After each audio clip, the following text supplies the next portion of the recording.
Need to reset your oil life monitor after an oil change on your 2020 or 2021 Kia Soul? It's a simple process.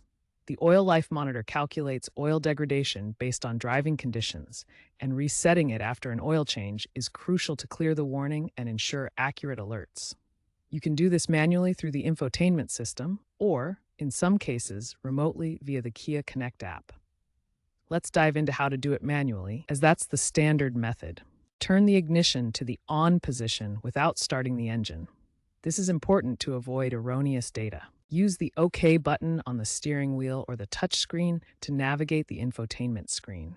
Go to Settings, then Vehicle Settings, then Service Interval, then Reset Oil Life. Confirm the reset by following the on-screen prompts. This will reset the system to 100% oil life. Make sure you perform the oil change before resetting, as incorrect resets can lead to inaccurate alerts and potentially void your warranty. If you have access to Kia Connect app, you can try resetting through there for added convenience.